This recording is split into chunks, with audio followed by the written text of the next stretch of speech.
인사합시다. 안녕하십니까? 예, 반갑습니다. 예, 새해 복 많이 받으세요. 예, 고맙습니다. 예, 고맙습니다.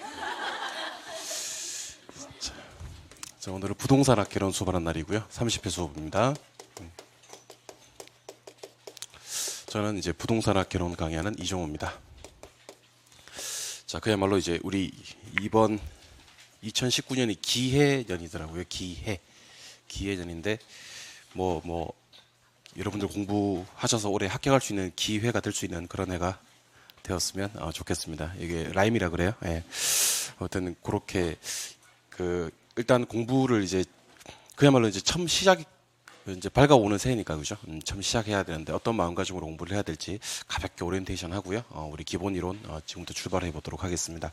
일단 제가 2시간 정도 걸쳐서 공인중개사 공부 방법에 대해서 강의해 놓은 게 있거든요.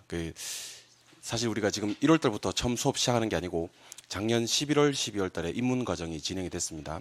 입문과정 수업을 한번 듣고 오시는 게 좋아요. 입문과정 수업을 다 들으실 필요는 없고 오리엔테이션 강의라도 한번 들어보시고 오시는 게 좋습니다. 기존에 강의를 들으셨던 분들도 마음가짐을 새로 하자는 측면에서 오리엔테이션 강의를 들어보시는 게 좋고 올해부터는 유튜브에서 한번 들어보시기 바랍니다. 제가 유튜브 알죠?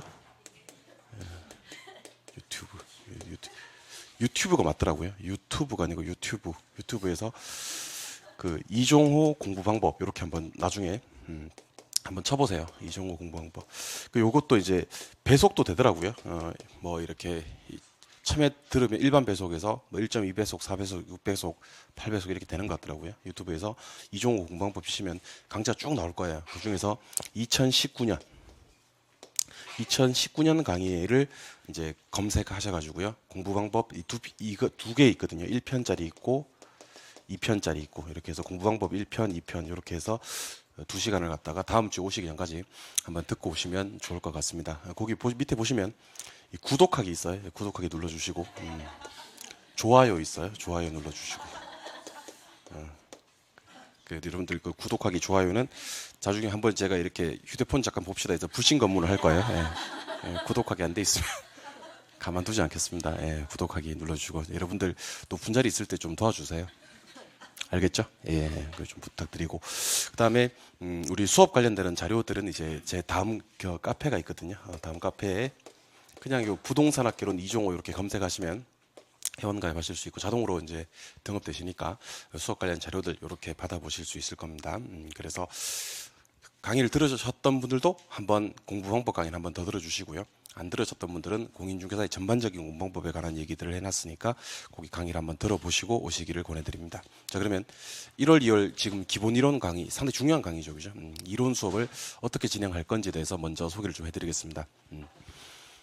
이론 수업은 6개월 정도 진행이 됩니다. 이론 수업. 문제풀이는 이제 우리 문제풀이 가서 얘기를 하도록 하고요. 이론 수업은 6개월 정도 진행이 되는데 첫 번째 이제 우리가 지금 진행하는 기본 이론 수업입니다.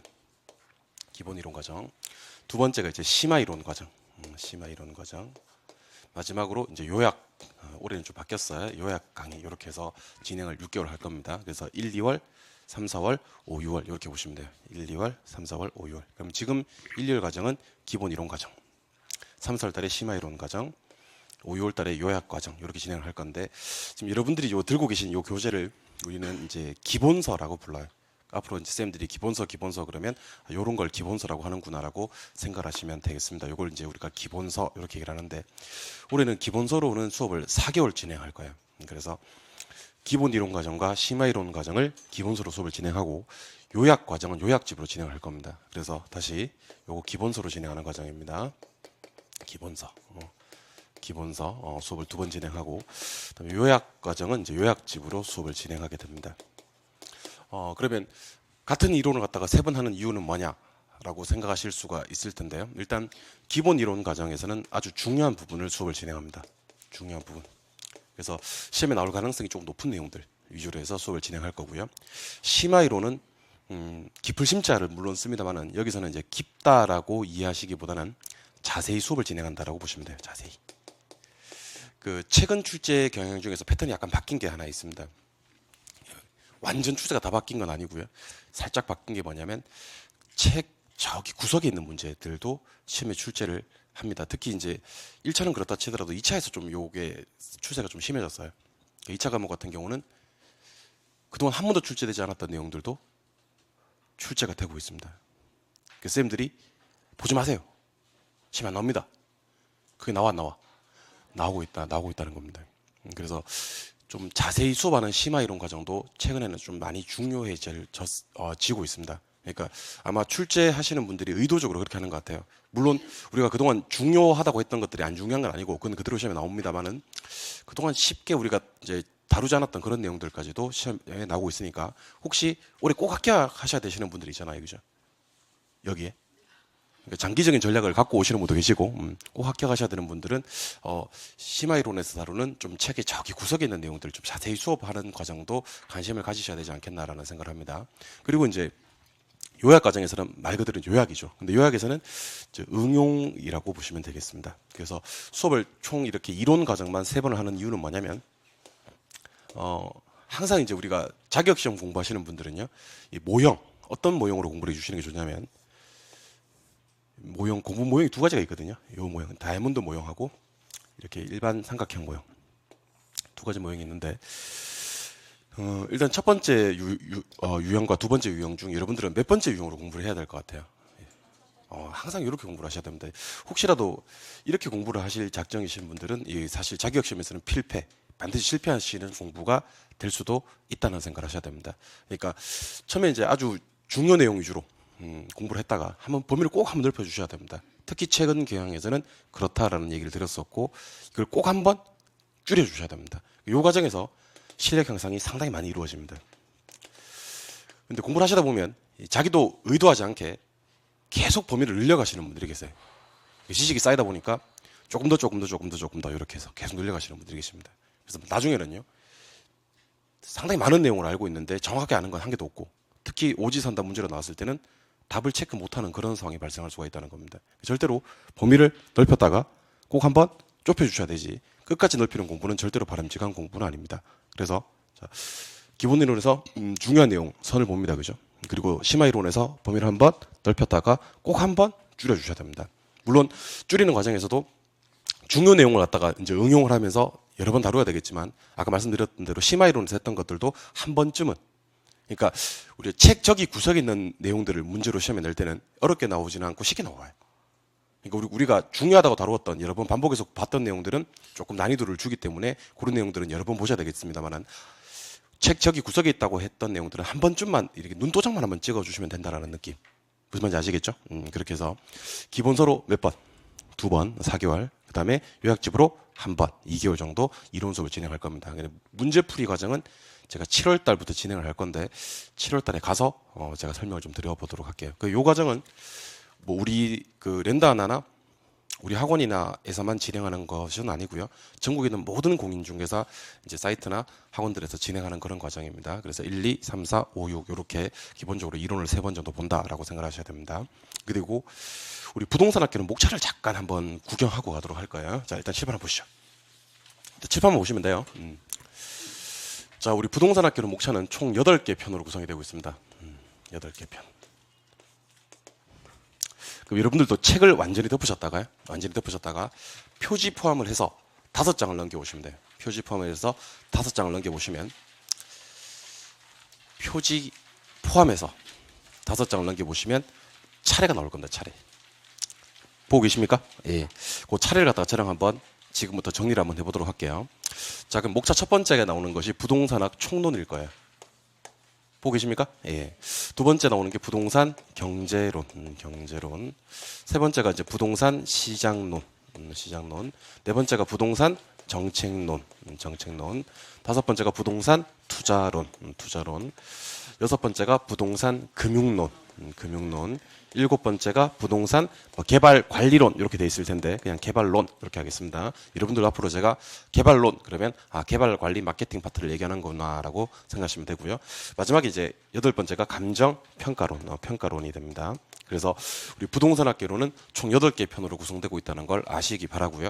여러분들 요걸 갖다가 오늘 집에 가셔서 빈종에다가 한번 쭉 한번 써보면서 암기까지는 아니더라도 숙지를 한번 해보시는 거 좋을 것 같아요. 그 부동산 학교로는 총 8개 편이고 총론 경제론, 그다음에 시장론, 정책론, 투자론, 금융론, 개발론, 평가론이 있다. 왜냐하면 우리 쌤들이 나중에 수업을 진행할 때는 이걸 안다라고 가정을 하고 수업을 진행을 해요.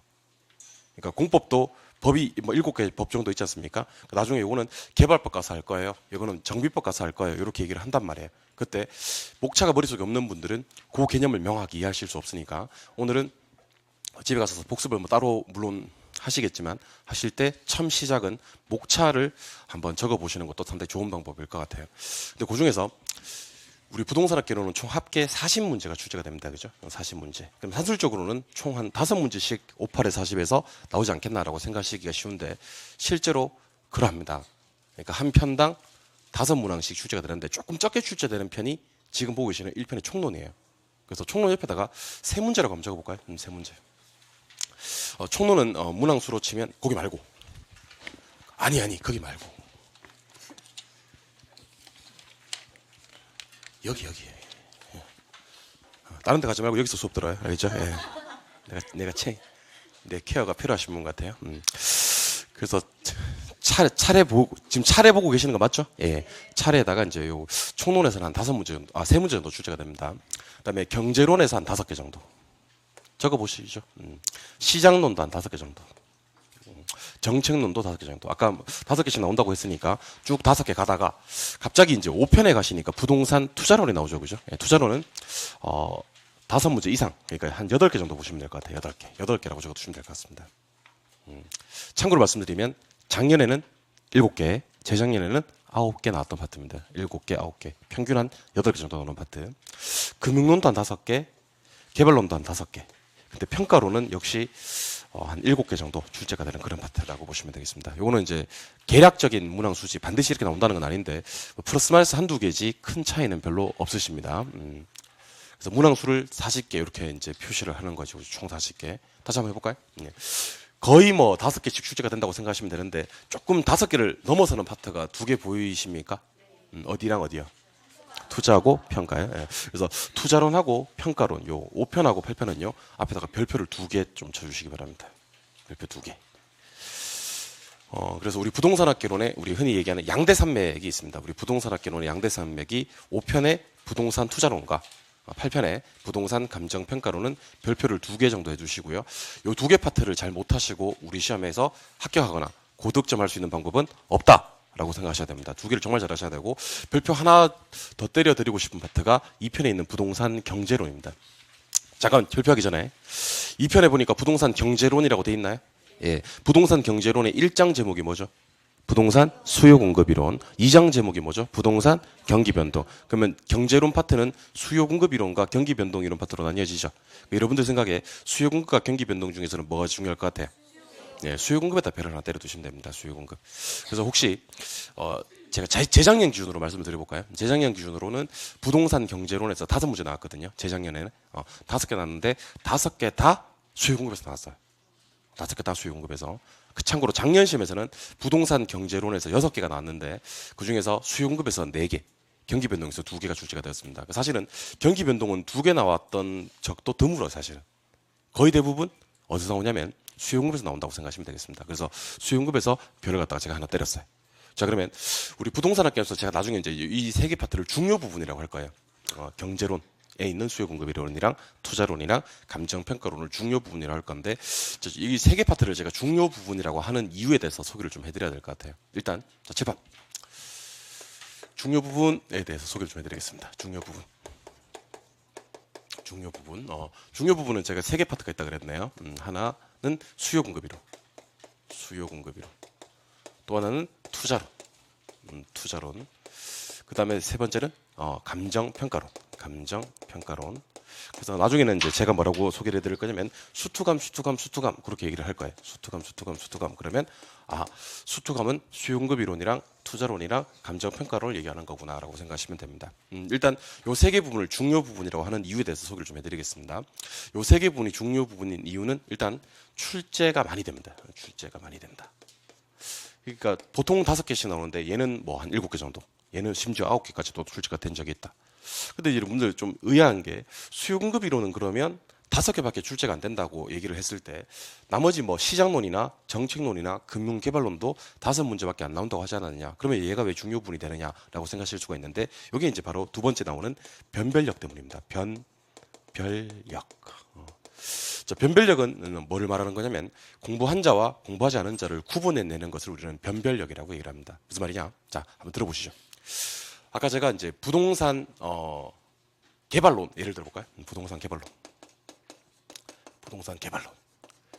부동산 개발론 몇 문제 나온다 그랬죠, 제가? 5개 나온다 그랬죠. 왼쪽에 있습니다, 아직. 맞죠? 예. 근데 이걸 공부를 열심히 한 사람은 개발론을 공부를 열심히 한 사람은 5개 중에 몇 개 정도 맞출 것 같아? 한 3-4개 맞춰요. 3-4개. 자네 맞춥니다. 근데 개발론을 열심히 하지 않은 자, 열심히 하지 않은 자는 5문제 중에서 몇 문제를 맞출 것 같아요? 한 2-3개 정도 맞춥니다. 2-3개 정도.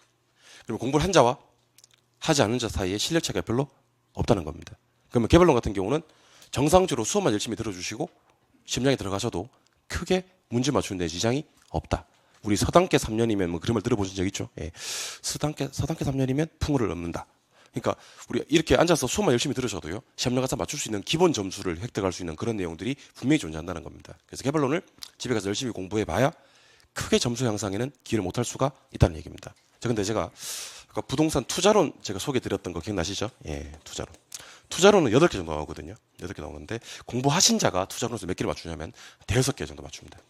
선생님 공부를 했는데 왜 5개 못 맞춰? 한 7개, 8개 맞출 수 있지 않나? 7개, 8개를 못 맞춰요. 못 맞추고 7개, 8개를 맞출 만큼 공부를 하시면 되겠어, 안 되겠어? 안 돼요. 7개, 8개를 맞추실 만큼의 공부를 하는 경우도 있긴 한데 실제로 7개, 8개를 맞추는 경우도 있는데 그러면 돼요, 안 돼요? 안 돼요. 왜 안 돼요? 게으르면 공부하는 게 아니잖아요. 그러니까 우리가 공인중개 공부를 하시면서 여러분들 한시도 잊어서는 안 되는 게 내가 이거 조금 하고요. 다른 과목 또 가야 돼요. 그게 끝이 아니라 또 다른 과목 또 가야 돼. 그러니까 공부할 과목이 6과목이나 있고 더 중요한 사실은 뭐예요? 우리 시험이 60점 시험이라는 거예요. 그러니까 70점, 80점, 90점 맞는 게 결코 남들한테 자랑할 만한 그런 점수대가 아니라는 거예요. 남들이 모르는 사람이 들으면 내 중개사 시험 90점을 합격했어. 그러면 모르는 사람들은 우와 대단하네.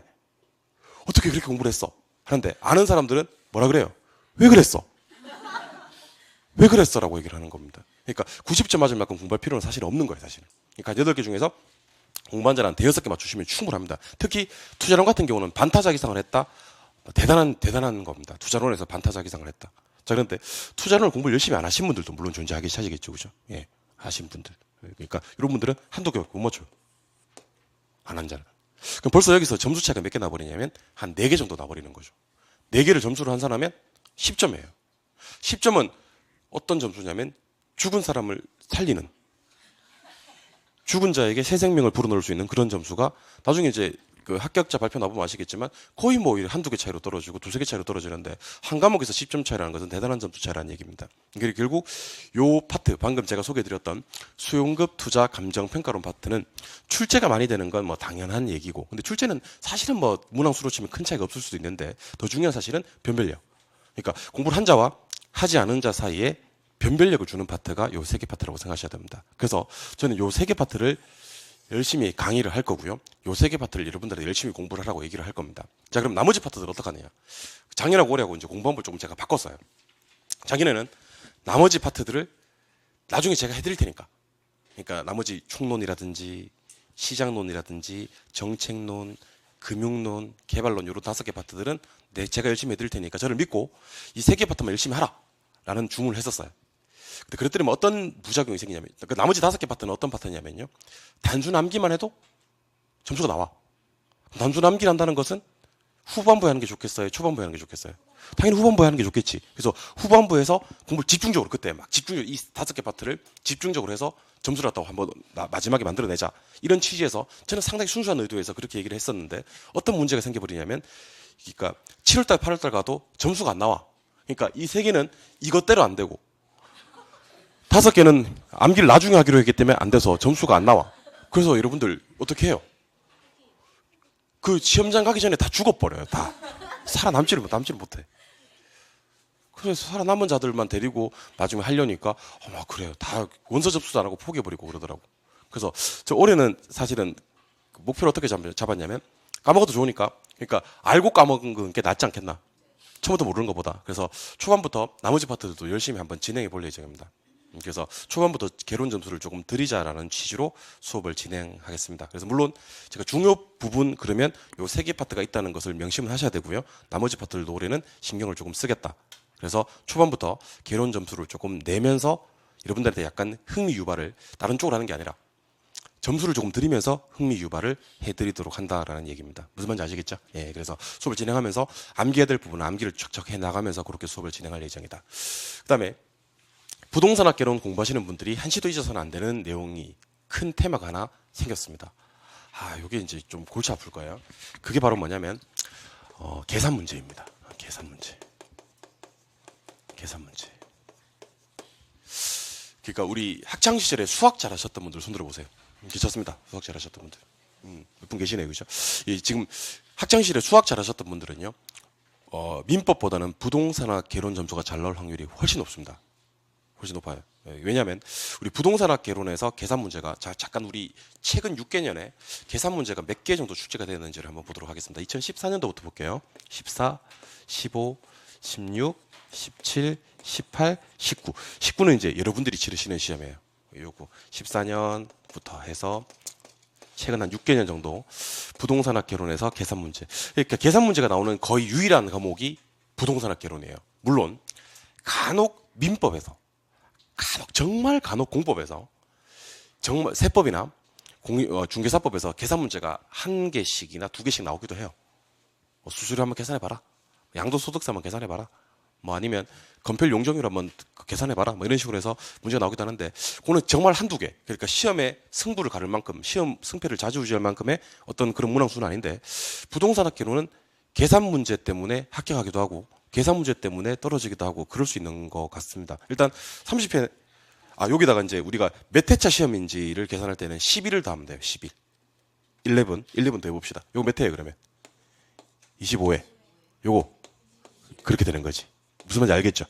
그래서 저 사람 몇 년도에 합격했는지가 궁금하시는 분들은요. 회차에다가 11을 빼면 되고 그다음에 연도에다가 11을 더하면 회차가 나오는 겁니다. 올해는 19년도니까 30회가 되는 거예요. 공인중개사 공부하시는 분들은 이것도 아셔야 될 것 같습니다. 그러니까 예를 들면 내가 예를 들면 누가 그래요. 내가 14년도에 합격한 것 같은데 그러면 25회 때 되셨군요. 이렇게 얘기를 하면 되겠지. 그럼 중개업자도 좀 놀라겠지. 안 그럴까요? 사기를 치려 그러다가 25회 때 되셨군요. 이 한마디에 좀 아나 싶어서 그죠? 예. 몸치다겠지. 응? 눈탱이를 좀 치려고 하다가 못 치겠지. 예, 그죠? 예. 아무튼 그럴 수 있으니까 11을 다 하고 빼면서 회차를 계산하시면 됩니다. 근데 계산 문제가 일단 작년에는 몇 개 나왔냐면 9개 나왔습니다. 작년에 9개. 재작년에 몇 개 나오면 10개 나왔습니다. 그작년에 9개. 좀 적게 나왔던 해가 7개.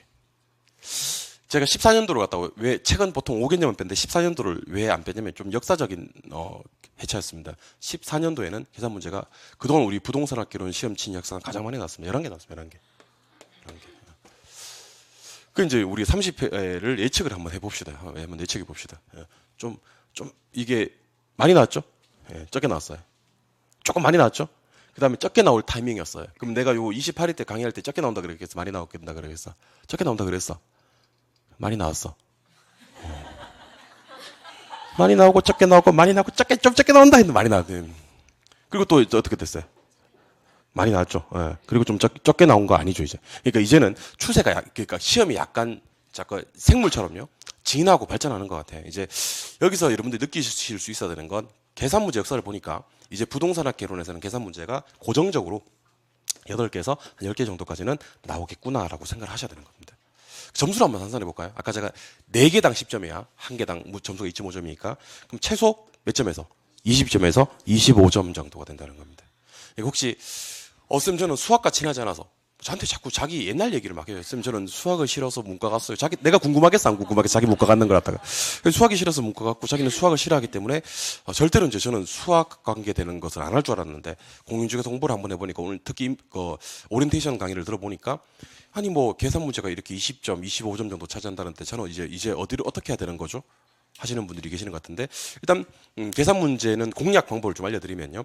8개 중에 8개 나온다 가장 한번 해볼게. 그냥 가장 최소로 잡아도 한 4-5개 정도 맞춘다라는 공부를 해주셔야 됩니다. 계산 문제는 절반, 반타작 아니면 반타작 조금 더. 근데 계산 문제를 절반에서 절반보다 조금 더 맞는 것은 어려운 일이 아니라는 얘기예요. 근데 이게 과정이 조금 험난하실 거예요. 특히 계산 싫어하시는 분들, 수학을 싫어하셨던 분들은 과정은 좀 험난하실 건데 머릿속에 공식이 들어가고요. 그다음에 몇 번 계산식을 가지고 문제를 푸시고 기출문제 푸시고 예상 문제를 푸시고 나면요. 4, 5개 맞추는 것은 어렵지 않다. 그래서 출제위원들도 의도적으로 문제를 그렇게 냅니다. 한 4, 5개 정도는 쉽게 맞출 수 있게. 그리고 한 4개, 5개 정도는 나머지 한 서너 개 정도는 조금 문제를 못 맞추게 그렇게 낸다는 거죠. 근데 여기서도 마찬가지. 혹시 아까 수학 잘한다고 손 드신 분들 계시잖아요. 그죠? 그분들도 8개를 다 맞추시면 된다 안 된다? 다 맞추시면? 그러니까 다 맞추시면 아예 절대로 안 되는 거예요. 되긴 되는데 안 했으면 좋겠다는 거예요. 절대로 안 되는 거예요. 절대로 안 되는 거예요. 8개를 다 맞추면 절대로 안 되는 겁니다, 여러분들. 되긴 되는데 뭐 봐줄 수 있는 그런 상황이 아니고 8개를 다 맞추면 절대로 안 된다. 제가 한시도 잊어서는 안 되는 게 개론 시험 치고 또 뭐 해야 돼? 민법 시험 치러 가야 돼. 그러니까 100분 안에 우리는 개론도 치고 민법도 쳐야 되는 거예요. 그러니까 그 개론 계산 문제 중에서 어떤 계산 문제가 있냐면 저희 같은 전문가 부동산학 개론 전문 강사들이 프로 강사들이 풀어도 2분씩 걸리는 문제들이 있어요. 심지어 어떤 문제는요 3분씩 걸리는 문제들도 있습니다. 심지어 이건 정말 이거 대회비인데 여러분들이 어디 가서 얘기는 하지 마세요. 심지어 개론 강사들이 못 푸는 문제들도 있어요. 어떤 경우에는. 그래서 물론 나는 풀어요. 진짜 나는 풀어요. 물론 나는 풀지. 그래서 우리 개론쌤들 사이에서 전화가 와요. 이렇게 전화 와서 이 선생님 이거 예를 들면 A형 24번 계산 문제 어떻게 풀었어? 그러면 내가 막 얘기해주고 막 그래. 우리 프로 강사들도 못 푸는 그런 문제들도 존재한다는 겁니다. 그런 걸 갖다가 그러니까 문제를 갖다 응용을 많이 해버리는 거든지 아니면 응용은 아니더라도 시간적으로 여러분들이 실제로 푸시면 한 3, 4분 정도 소요되는 그런 문제들이 존재한다는 겁니다. 그래서 혹시라도 4, 5개 이제를 푸시고 민법 다 푸시고 마킹까지 다 했는데 시간이 남아서 푸는 것은 당연히 좋은 일이에요. 그건 당연히 괜찮은 일입니다만은 개론 계산 문제를 갖다가 미리 다 풀고 가겠다라는 생각은 버리시는 게 좋다는 겁니다. 그래서 공부 잘하시는 분들도 수학 잘하시는 분들도 4, 5개 계산을 잘 못하시는 분들도 4, 5개 정도 반타작 이상 한다. 그러니까 반타작 이상은 여러분들이 하시는 게 아니고 제가 해드리는 거예요. 그러니까 앞으로 계산 문제는 제가 열심히 여러분들 강의를 한번 해볼 테니까 여러분들은 처음부터 포기하지 마시고 포기만 하시면 돼. 살아만 있으면 돼. 살아 계세요? 라고 있을 때 저 생존해 있습니다. 생존 확인만 되면 제가 4, 5개를 맞추게 해드리겠습니다. 그러기 위해서는 여러분들이 준비해야 될 게 있죠. 일단 계산기를 준비하시는데 계산기를 뭘로 준비하셔야 되냐면요. 그 카시오 말고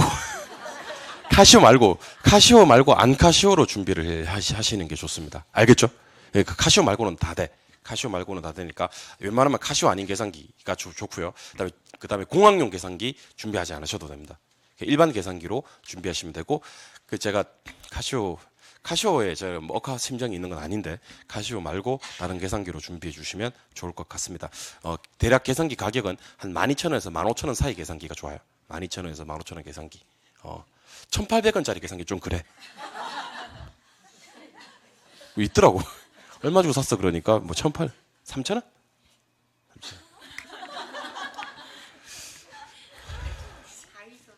다이소에서? 그래, 뭐 3,000원짜리 계산기까지는 그럼 3,000원 이상 15,000원 이하의 계산기를 준비하셔서 저랑 계산기 누르는 방법부터 적용해 가시면서 계산은 하자고요. 알겠죠? 그러니까 우리 만들어 갑시다. 이렇게 같이 협심해서 만들어 간다는 생각을 해야지. 여러분들이 마음의 문을 닫아버리시면요. 제가 아무리 여러분들과 합심해서 계산기 풀이해서 계산 문제를 맞추게 노력을 한다 하더라도 못하는 거지. 제가 1분에 풀 수 있는 계산 문제들은 다 풀게 해드리겠습니다. 이거는 제가 여러분들한테 약속을 드릴 테니까 그렇게 생각해 주시면 좋겠습니다. 그 다음에 공부 방법이죠. 아까 말씀드렸듯이 공부 방법은 제가 오리엔테이션에서 2시간 동안 강의를 했어요. 2시간 동안 강의를 했으니까 그 강의를 보면서 공부 방법에 대해서는 얘기를 하시면 되는데 거기서 제가 몇 개 발췌를 해오도록 하겠습니다. 발췌를 해와서 이제 1월 달부터 공부 방법은 어떻게 공부를 할 거냐. 첫 번째는 이제 집중력에 대해서 얘기를 좀 해드리겠습니다. 집중력. 제가 상당히 강조하는 얘기인데요. 집중력. 여러분들 영화를 볼 때 극장에서 영화를 보실 때요. 2시간짜리 영화를 갖다 다 집중할 수 있습니까? 없습니까? 뭐 있는 경우도 있고 없는 경우도 있겠죠, 그죠? 근데 그 영화관에서는 집중을 못해도 뭐 사실은 크게 한 게 없어요. 내가 본 장면인데 옆에서 같이 영화를 봤는데 못 봤어. 그럼 뭐라 그러면 돼? 나는 못 봤나 봐. 딴 생각했나 봐. 그러시면 돼. 근데 수업 시간에는요. 1시간 수업을 집중을 하고 못 하고의 차이가 집중을 나 그 못 봤나 못 들었나 봐 그 얘기를 갖다가 너희는 들었나 봐 난 못 들었나 봐 하면 한 개를 틀리게 돼요. 한 개를 틀리게 된다고. 그러니까 그 수험 생활을 하시면서 있어서는요. 그 참 나중에 그런 생각이 드실 거예요. 그때 이 수업을 했다는 것까지만 기억이 나고요. 수업 내용이 기억이 안 나면 그만큼 답답한 게 없어요. 그러니까 이 3번인지 4번인지 고민하는 과정에서 수업 내용이 갑자기 기억이 안 나는 거지. 그런 경우가 있다는 겁니다. 그리고 여러분들 나중에 지금은 경험이 없으시겠지만 나중에 그런 경험을 하시게 돼요. 지금은 무슨 말인지 해도 몰라. 그 모의고사를 우리가 치게 되거든요. 3월 달부터 시작해서 모의고사를 치게 되는데 모의고사 시험 그게 그래도 시험이라고요. 모의고사 치면 엄청 집중하게 돼요. 집중해서 예를 들면 14번 문제를 풀었어요. 풀면서 스스로 어떤 느낌이 드는지 아세요? 와, 대단하다는 느낌이 들어요. 내가 이 문제까지도 자기 느끼기 좀 어려운 문제 같아. 근데 이걸 풀었어. 채점을 하니까 맞았겠어, 틀렸겠어. 맞췄지. 맞췄어. 그래서 옆 사람이 물어. 야, 너 어떻게 풀었어 이거? 이렇게 얘기를 하는 거죠. 그래서 내가 이거 분명히 풀었던 문제이기 때문에 설명을 해주려고 하는데 설명을 못 하겠는 거야. 그럼 옆에 의심하겠지. 너 찍은 거지. 그럼 나는 억울하지. 나는 푼 건데. 이게 뭐의 차이냐면 집중력의 차이예요. 여러분들 실제로 연구 결과가 있대요. 사람이 집중력을 했을 때 자기 능력치 한 20% 정도의 능력치가 상승되는 결과가 있대요. 그러니까 집중을 했을 때 본인의 능력치와 그러지 않았을 때 본인의 능력치에는 상당히 큰 차이가 있다. 그래서 이왕 공부하는 거 혹시 여기 저기 등 떠밀려서 공부하러 오신 분 계시나요? 자기 의지가 아니고 나는 공부할 생각이 전혀 없는데 부모님이 학원 등록해버렸어. 그래서 오신 분 꽤 있어요. 아니면 남편이 학원 등록을 하고 네가 해라. 그렇게 부모님이 이렇게 자녀분들한테 공부를 등록시켜 준 경우는 어떤 경우냐면 제가 그런 경우 많이 봤거든요. 일단 첫 번째는 이제 아버지가 공부를 시작했어요. 한 2년 했는데 직장 일이랑 병행하려니까 잘 되겠어 안 되겠어요? 안 되지. 그래서 그만두면서 와이프를 보내는 거지. 와이프를 보냈는데 와이프가 공부하고 이렇게 친하지 않나 봐. 그 또 2년 했는데 2번 떨어져 버렸어. 몇 년 지났지? 4년 지났지. 그래서 이제 자식을 보내는 경우가 있어요.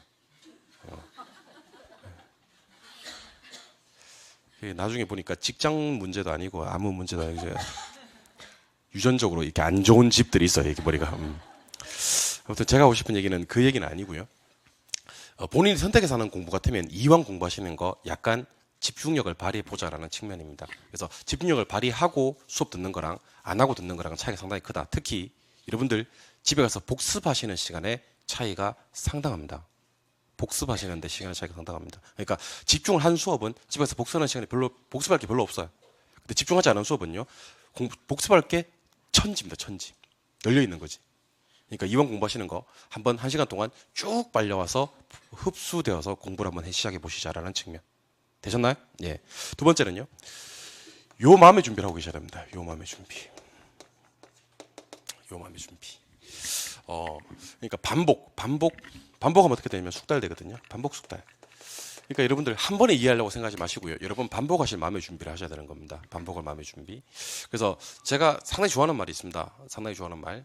무한 반복할 마음의 준비가 되어 있는가? 그렇다면 합격은 따놓은 당상이다. 제가 정말 좋아하는 말인데요. 다시 한번 반복해 드립니다. 무한 반복할 마음의 준비가 되어 있는가? 물음표죠. 그렇다면 합격은 따놓은 당상이다. 오늘 집에 가시는 길에 카톡 상태 메시지를 이걸로 바꿔놓으시기 바랍니다. 두 줄로 하시면 됩니다. 무한 반복할 마음의 준비가 되어 있는가? 물음표. 그렇다면 합격은 따놓은 당상이다. 이렇게 바꿔놓으시기 바랍니다.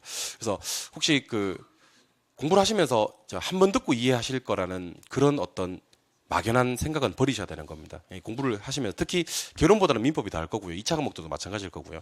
그리고 공부를 하시다가 또 중간에 까먹는 경우도 있을 거고요. 그러니까 자꾸 이렇게 까먹고 외우고 까먹고 외우고 또 이해됐는데 또 갑자기 이해가 안 되는 경우는 또 반복하고 반복할 마음의 준비를 하셔야 되는 겁니다. 그러니까 국민중개사 공부하시면서 지치지 않는 방법은요. 자꾸 그런 마음을 갖다가 여러분들이 견지하고 공부를 하시는 거예요. 나는 무한 반복할 마음의 준비가 되어 있다는 마음가짐을 갖고 공부를 하셔야지 이 시험을 지치지 않고 공부하실 수가 있습니다.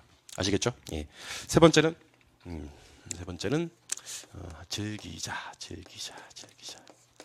영어로는 enjoy yourself. 즐기셔야 되죠. 또 제가 좋아하는 두 번째 좋아하는 말이에요. 이거는 제 카톡 프로필 상태 메시지인데요. 그 천재는 노력하는 자를 이길 수 없다고 얘기합니다. 천재가 지 아무리 천재라도 노력하는 자를 이길 수 없다. 두 번째, 노력하는 자는 즐기는 자를 이길 수 없다고 얘기합니다. 천재는 이 어디서 나오는 말이에요? 공자 논어편에 나오는 말이에요. 천재는 노력하는 자를 이길 수 없고 노력하는 자는 즐기는 자를 이길 수 없다라고 얘기를 합니다. 그러니까 제일 위에 있는 게 즐기는 자 같아요. 제가 봤을 때. 아까 저기 집중력하고도 상통이 되는데 아까 영화 볼 때 이렇게 저기 영화 보실 때 집중을 하고 보신다는 분도 계시고 그렇지 못하는 분도 계시다고 하는데 지 아무리 영화를 좋아하시는 분들도요. 영화 재미없으면 집중을 못하는 거거든요. 그죠? 즐기셔야 됩니다. 제가 재밌게 강의를 한번 해볼 테니까 여러분들은 한번 즐길 준비를 하셔야 됩니다. 합격하신 분들이 공통적으로 한 얘기가 뭐라 그랬어요? 제가 지난 1년간 너무 재밌었다고 얘기합니다. 정말 재밌었다고 얘기를 합니다. 그분들 저랑 뭐 했는데 1년 동안 공부했는데 그 공부를 재밌었다고 얘기를 합니다. 즐기는 자 무조건 합격합니다. 제가 중간중간에 그런 얘기를 하시는 분들 계셔요. 쌤 너무 재밌어요. 공부 너무 재밌어요. 제 속으로 생각하지. 저거 합격하겠구나 저거. 저 합격한다 저거. 속으로 생각합니다. 근데 아침 올 때도 이래 와요. 이래. 엘리베이터 앞에서 이래. 집에 갈 때도 이래 가고. 제가 속으로 어떤 생각을 하는지는 공개하지 않도록 하겠습니다. 그러니까 사실 이게 즐기는 자는 반드시 합격을 한다는 생각을 하셔야 됩니다. 이왕 공부하시는 거요. 이왕 공부하시는 거 한번 즐겨보시기 바랍니다. 그러면 반드시 합격할 테니까요. 자, 그런데 지금 이제 제가 집중력, 반복, 숙달, 즐기자 요 얘기를 드렸었는데 집중했어. 반복도 많이 했고 즐겼어. 즐겼어요. 근데 합격을 못하는 경우가 있더라고요. 제가 이유를 한번 조사해봤어요. 정말 내 하란 대로 다 했어. 계산 문제도 포기하지 말라 그래서 포기하지 않았고 중요 부분 열심히 공부했고 다 했는데 합격을 못하는 경우가 있더라고요. 합격 못하는 경우가. 근데 그 이유를 갖다 조사를 해봤다니까. 이유를 조사해보니까 조사 결과 두 가지가 나왔거든요. 두 가지 유형의 사람들이 나왔거든요. 첫 번째 유형. 일로 오시죠. 첫 번째 유형은 이론적으로 공부했던 내용들을 문제 적용을 못하는 거예요. 그러니까 알고 있어 모르고 있어. 알고 있어. 모르고 있는데 적용 못하는 사람들은 일단 빼겠습니다. 그 사람들은 지금 얘기할 계제가 아니라서 빼겠습니다. 대화가 쉽지 않아 그 사람들이랑. 아무튼 내가 알고 싶은 건 이제 이론적으로 알고 있는데 문제풀이가 안 되는 부분들이 계시다는 거죠. 이걸 전문용어로 뭐라고 하냐면 응용력이 떨어진다고 얘기를 해요. 응용력이 떨어진다. 그러니까 이게 분명히 아는 건데도 문제로 나오면 문제 답을 못 찾는 거죠. 아는 건 많은데 문제를 못 푼다. 응용력이 떨어진다. 사실 응용력이 있는 분들 같은 경우는 자격시험에서는 신경 쓸 게 없어요. 그러니까 배운 걸 갖다 문제를 주면 답 4번이네요. 3번이네요. 이런 사람들이 있어요. 그런 사람들은 신경 쓸 게 없어. 그냥 쭉 가시면 돼요. 근데 문제는 뭐냐면 아는 건 많은 것 같은데 자기가 생각해도 공부도 많이 한 것 같은데 문제가 안 풀리는 분들이 계시다는 겁니다. 이런 분들은요. 1월달부터 문제풀이를 시작하셔야 됩니다. 그러니까 후천적으로 응용력을 기르셔야 돼요. 그러니까 문제풀이와 관련되는 강의들을 갖다가 열심히 들으시고 문제풀이를 교재에 있는 문제풀이를 열심히 하셔야 됩니다. 그래서 교재를 보시다 보면 교재 안에 문제가 두 개가 있어요. 하나는 길잡이 문제. 두 번째는 기출 예상 문제 이렇게 있어요. 그냥 안 보셔도 돼. 나중에 내가 알려드릴 거예요. 길잡이 문제는 어떤 문제들이냐면요. 교재 이론 중간중간에 문제들이 쭉쭉쭉 있어요. 그런 걸 길잡이 문제들을 하고 한 단원이 끝나면 기출 예상 문제라고 해서 이제 거의 기출 문제인데요. 기출 문제들이 또 나와 있습니다. 이런 문제들 갖다가 지금부터 수업 듣고 푸시기 바랍니다. 알겠죠? 지금부터 푸시는데 어떻게 풀어야 되냐면요. 이게 수업 한번 듣고는 아직 이론 정립이 안 된 상황이잖아. 그 문제가 풀려 안 풀려? 그래서 문제를 풀지 마시고요. 문제를 풀지 마시고 이거 지울게요. 풀지 마시고 4단계로 가는 겁니다. 자, 우리는 모든 문제는요. 뭐로 구성되어 있냐면요. 문제와 지문 5개랑 정답과 우리 교재에 있는 문제들은 해설로 구성되어 있습니다. 이 순서를 그대로 쭉 가셔도 돼요. 굳이 풀지 말고 문제를 확인하셔도 된다는 겁니다. 확인하셔도. 그러니까 예를 들면 문제 보고 지문 몇 개? 5개 보고 고민하지 말고 답 바로 보고 답 보고 이걸 왜 답이라고 하는지 해설을 보고 대신에 그렇게 봤던 문제들은 문제에다가 내가 푼 문제가 아니기 때문에 체크는 하지 말지 뭐. 답은 몇 번이라고 체크하지 말고 어차피 내가 확인한 거니까. 그래서 이걸 갖다 계속 하시다 보면 어떤 느낌이 드냐면요. 사실 공인중개사 시험 문제 흔행 형식은 아닙니다. 출제원이 들어가서 실제로 출제하는 형식이기는입니다만은 그동안 기출문제 역사를 보시면요. 사실은 빤해요. 이게. 문제 내는 패턴이 빤합니다. 여러분들 요 총론 파트에서 나오는 문제들이 빤하고 요 문제 답은 몇 번이고 요렇게 문제가 나오는 거구나 확인하는 거지. 그러니까 문제를 푸신다라는 느낌보다는 문제를 만다 확인한다. 그래서 문제 보고 지문 보고 정답 보고 해설 보고 요 과정을 많이 하셔도요 반드시 실력은 향상됩니다. 반드시 실력은 향상됩니다. 나중에 문제집만 따로 나올 거거든요.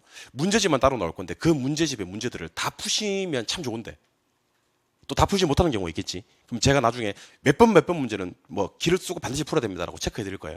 그 문제 말고도 뭐는 하시는 게 좋다? 문제 정답 해설. 문제 정답 해설은 확인하는 게 좋다. 그래서 제가 문제 확인하세요 라고 얘기를 하면 앞으로 요 과정을 거친다. 몇 단계? 4단계. 뭐 읽고? 문제 읽고. 지문은 5개 다 읽어야 돼요. 바로 답을 봐야 돼요. 지문 5개 다 읽어야 돼요.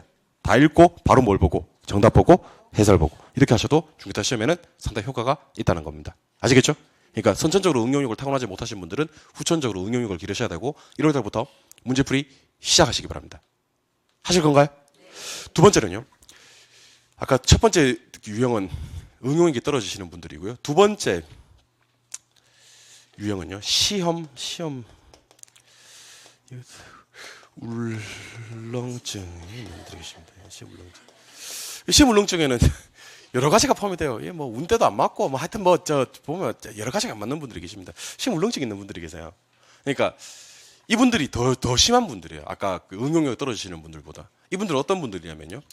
이분들 어떤 분들이냐면 아는 것도 많고 응용력도 뛰어나. 문제도 다 풀어. 언제는? 지금은 여기서는 풀어. 어디서 풀냐면 집에 가서도 풀려. 도서관 갔다 놔도 풀리고 독서실에서도 풀리고 다 풀려. 단 한 곳 안 풀리는 곳 시험장 가면 딱 안 풀려. 근데 사람은 어떤 사람이야? 같은 사람이야. 같은 사람인데 시험장 가서 안 풀리는 사람들이 있습니다. 요거는 제가 봤을 때는 제가 치료해 드릴 수 있는 부분은 아니고요. 저는 본인이 좀 극복하셔야 될 것 같아요. 그러니까 저는 그렇게 생각을 많이 하거든요. 시험 한 달 아니죠. 시험 한 주 전까지는 어떤 마음으로 공부를 하시냐면요. 이 자격증 없이는 큰일 날 것 같은 간절함으로 공부를 하시기 바랍니다. 한 주 전까지. 반드시 따겠다라는 마음가짐. 간절함. 그러니까 지금 여러분들 자격증 따서 내년에 당장 개업하실 분 손 들어보세요. 괜찮아요. 지금 내가 수업 참여 안 하는 거야 지금. 자격증 따서 내년에 당장 개업하지는 않을 것 같은 분 손 들어보세요. 손 들어보세요. 그럼 뭐 하자는 거야 내하고 지금. 그러니까 제가 하고 싶은 얘기는 무슨 얘기냐면요. 당장 개업하실 분들은 이 자격증이 간절하겠죠. 맞죠? 근데 당장 개업하지 않으신 분들은 이 자격증이 간절하지 않은 경우도 있다는 겁니다. 그래도 간절한 마음으로 공부를 하셔야 이 시험에 합격할 수 있습니다. 그러니까 혹시 내년에 당장 이 자격증 한번 따놓아 봐야 되겠다? 한번 따놓고 보자. 일단 자격증만 따고 보자 하시는 분들 중에서는요. 간절함이 좀 많이 떨어지시는 분들이 계세요. 그분들은 이 자격증 없이 당장 내년 개업할 것처럼 죽을 것처럼 공부를 하시고 그다음에 시험 일주일 전부터 시험장 가서 또는 시험장 당일날까지는요. 아니 내가 평생 이 자격증 없이 잘 살아왔는데 이 자격증 없다고 어떻게 되겠어? 하고 거침없이 시험을 치르시고 문제를 풀어나가시면 됩니다. 그러니까 그 전까지는 어떻게? 간절하게. 그 다음부터 시험 일주일 전부터 시험장 당일에서는 어떻게? 편안하게. 그러니까 우리 다 또 상당히 유명한 말이 있죠. 연습은 실전처럼, 실전은 연습처럼. 상당히 유명한 말입니다. 여러분들 저는 이 말 참 좋아하는 말인데 제가 세 말 좋아한다 그랬는데 다 기억 못하지. 좀 이따 얘기해 줄게. 예. 연습은 실전처럼, 실전은 연습처럼 제가 상당히 좋아하는 말인데요. 그럼 내가 다 해줄게요. 제가 좋아하는 말 오늘 3개 있다 그랬어요. 첫 번째, 무한반복할 마음의 준비가 되어 있는가? 그렇다면 합격은 따놓은 당상이다. 적어놨구나. 적어놨네. 무한반복할 마음의 준비가 되어 있는가? 물음표 들어가야 됩니다. 물음표 들어가고. 그렇지. 그렇다면 합격은 따놓은 당상이다. 오케이. 그렇지. 느낌표. 오케이. 잘했어. 무한반복할 마음의 준비가 되어 있는가? 그렇다면 합격은 따놓은 당상. 두 번째는 천재는 노력하는 자를 이길 수 없고 노력하는 자는 즐기는 자를 이길 수 없다. 두 번째죠. 세 번째가 연습을 실전처럼, 실전은 연습처럼. 그러니까 우리 연습을 할 때는 정말 시험장에서 시험 치는 것처럼 벌벌 떨면서 연습을 하시는 거예요. 알겠죠? 근데 실전에 가셔서는 우리 편안하게 연습처럼 그렇게 시험을 치르시면 좋겠다 하는 겁니다. 그러니까 이건 제가 치유해 드릴 수 있는 건 아니고 여러분들이 치유하시는 건데 마음가짐은 이렇게 마음가짐으로 공부를 하시기 바랍니다. 그러니까 연습을 할 때 너무 편안하게 연습하지 말라는 거예요. 연습할 때는 어떻게? 실전처럼 벌벌 떨면서 시험을 치라는 거예요.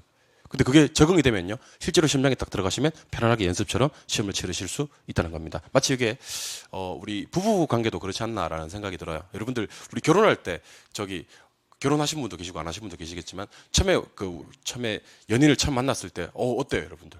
가슴도 쿵쾅쿵쾅 뛰고 맞죠? 막 그렇잖아요. 막 보고 싶고 보고 있어도 보고 싶고 안 보면 더 보고 싶고 아이 기억 안 날까요? 하여튼 그런 적이 있었다니까.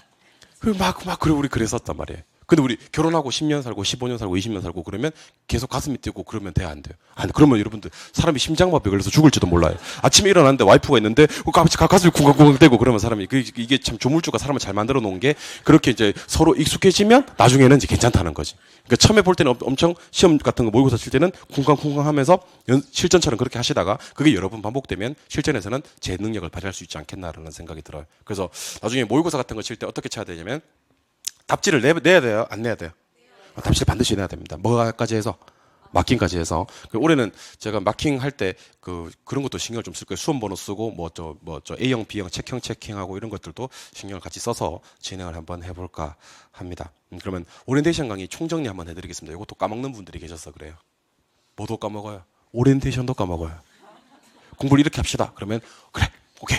1시간 동안 잘 들었고 결혼생 하자는 대로 한번 해보지 뭐 이렇게 얘기를 합니다. 내가 어떻게 하자 그랬어요? 그러면 그건 말할 수 없다. 그건 말할 수 없다. 라고 얘기를 하는 거지. 내가 어떻게 하자고 얘기했냐면 일단 어디 가서 유튜브 가서 이종호 공부방법을 검색하시는 겁니다. 이종호 공부방법 검색하셔서 이게 2008년도 코드, 2007년도 코드 있는데 2019년도 강의, 2019년 1편, 2편을 갖다가 공부방법 강의를 갖다가 여러분들이 미리 듣고 오시면 좋겠다. 알겠죠? 절대로 잊어서는 안 되는 거. 혹시 중간에 강의를 듣다가 그만 듣고 나오는 그 경우가 있더라도 뭐는 꼭 해야 된다? 구독하기, 좋아요는 꼭 해야 된다. 다음 카페 회원가입 안 되신 분들은 회원가입도 하시고요. 일단 유튜브 가서 1강, 2강, 공부방법 1강, 2강을 듣고 오시기 바랍니다. 알겠죠? 제 공부방법 1강, 2강을 듣고 오셔야 됩니다. 두 번째, 이론 몇 개월 합니까?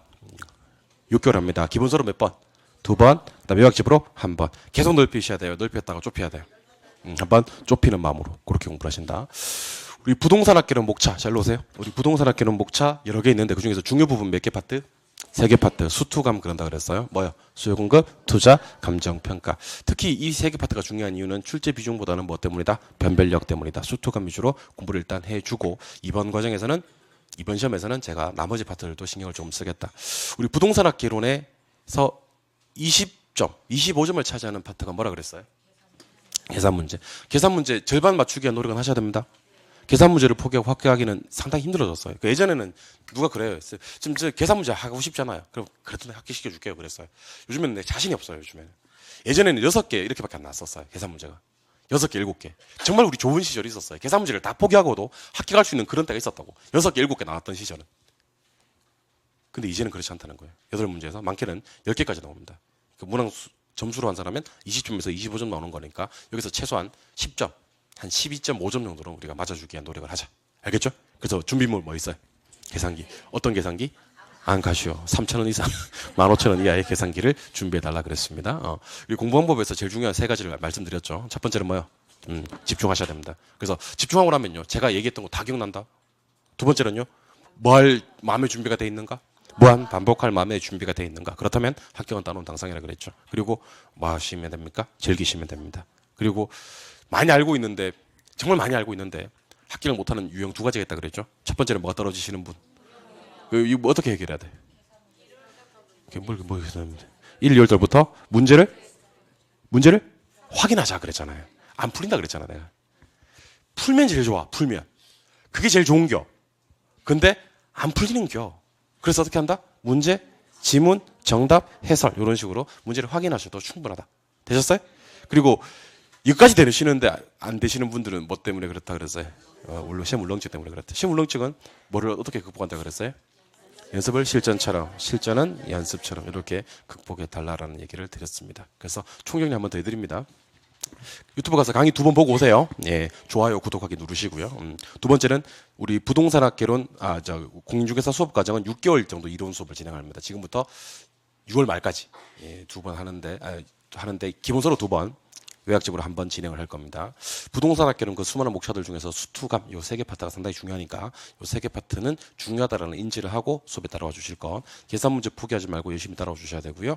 공부하실 때 집중력 있게 공부하시고 그다음에 반복하면서 공부해 주시고 즐기면서 공부해 주셔야 됩니다. 그리고 제가 중간중간 주문을 넣어 드릴 테니까 교재 중간중간에 나와 있는 문제들이라든지 그런 경우는 문제 푼다는 느낌보다는 확인한다는 느낌으로 따라오시고, 항상 모의고사 같은 거 있으면 연습을 실전처럼, 실전은 연습처럼 그렇게 시험을 치르시겠다라는 생각으로 공부를 해주시면 되겠습니다. 그러니까 이 아까운 시간에 1시간 정도 내서 제가 말씀을 드린 거예요. 그러니까 여러분들 꼭 오리엔테이션 시간에 말씀드린 대로 수업을 잘 따라와 주시면 좋을 것 같습니다. 아시겠죠? 예. 그러니까 제가 첫 시간이니까 2019년 첫 강의니까 바로 수업 진행하면 또 이렇게 안 될까봐 이렇게 오리엔테이션 진행을 했고요.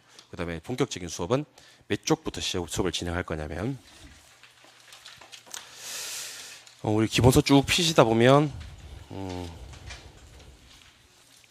18쪽 보이세요? 예, 18쪽은 시험에 안 나와요. 18쪽은